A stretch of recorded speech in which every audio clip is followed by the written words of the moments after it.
Yeah, I do not support this plan. Republican voters worked too hard to give us the majority for us to enter some sort of temporary speakership. Our conference has a responsibility to the American people, to our districts, to work together and unify. And this conference is absolutely broken. What's up, everybody? Major retired Richard Ojeda here. And since Kevin McCarthy was kicked out of the Speaker of the House position by his own party, GOP jackaloons have been pushing back by blaming Democrats for his removal. Republicans have been in a state of denial over the traitorous 8 extremists who launched a mutiny against their own leadership. This conference is absolutely broken. And the reason why we're broken is because Republicans worked with Democrats and put us here. It's outrageous. We have serious issues happening in our country.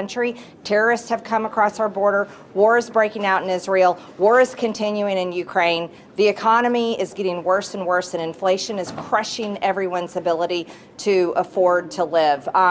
This is the most disappointing thing, and it has to change. Kevin McCarthy is the first speaker in U.S. history to be removed by a House vote of no confidence. The chaos that followed has even been called idiotic by right-wing media. Patrick McHenry was named Speaker Pro Tem after McCarthy got canned. Jim Jordan, who is the current flunky for the Speaker position, has said that he supports keeping McHenry as Speaker until January. Are you disappointed to see Mr. Jordan supporting this idea? Yeah, absolutely. We voted for him to be our Speaker nominee.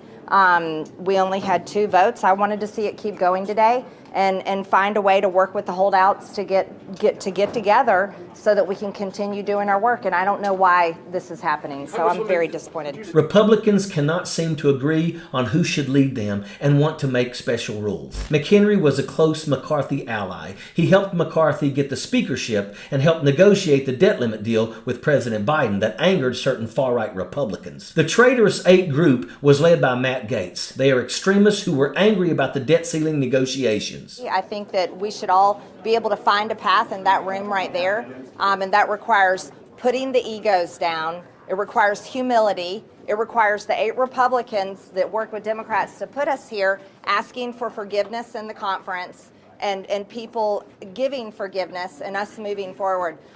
This is not a plan for a strong majority. Gaetz wanted McCarthy to subpoena Hunter Biden and abuse his authority more often. When McCarthy failed to satisfy their demands, they voted him out. Since House Republicans can't agree on anything, they are floating the idea of giving temporary powers to McHenry. The GOP is scrambling for an answer, but as each day passes, it becomes obvious that they can't even govern themselves. The only branch of government that they control has been turned into a clown show. The truth of the matter is that it was Republicans who are responsible for McCarthy's removal. Democrats weren't going to go out of their way to save McCarthy. He had stabbed them too many times in the back with empty promises. He even launched an impeachment inquiry into President Biden without a House vote. Kevin McCarthy earned his expulsion on his own. There was absolutely no reason for Democrats to help McCarthy. Republicans just can't admit that they were wrong, and their constituents are losing their minds over it. It's been reported that the families of congressmen who don't support Jim Jordan have been receiving threatening emails. Jim Jordan doesn't have the support to win. Right-wing nut jobs have resorted to threats and intimidation. The House GOP is an absolute embarrassment. Clowns like Marge the Trainwreck Greene are desperate to hold on to the power they got from deals they made with Kevin McCarthy. Marge is not acting out of loyalty to McCarthy. She's acting out of urgency to save herself and her own interests. It's the same for the rest of the GOP as well. Nothing has changed with the Republicans. They are still the same group of jackaloons that are holding up military promotions, trying to cut Social Security and Medicare, and making life harder for the LGBTQ community. They are pathetic, and they do not know how to lead. They all need to be voted out in 2024, and that is an absolute fact. Sappers clear the way, airborne all the way.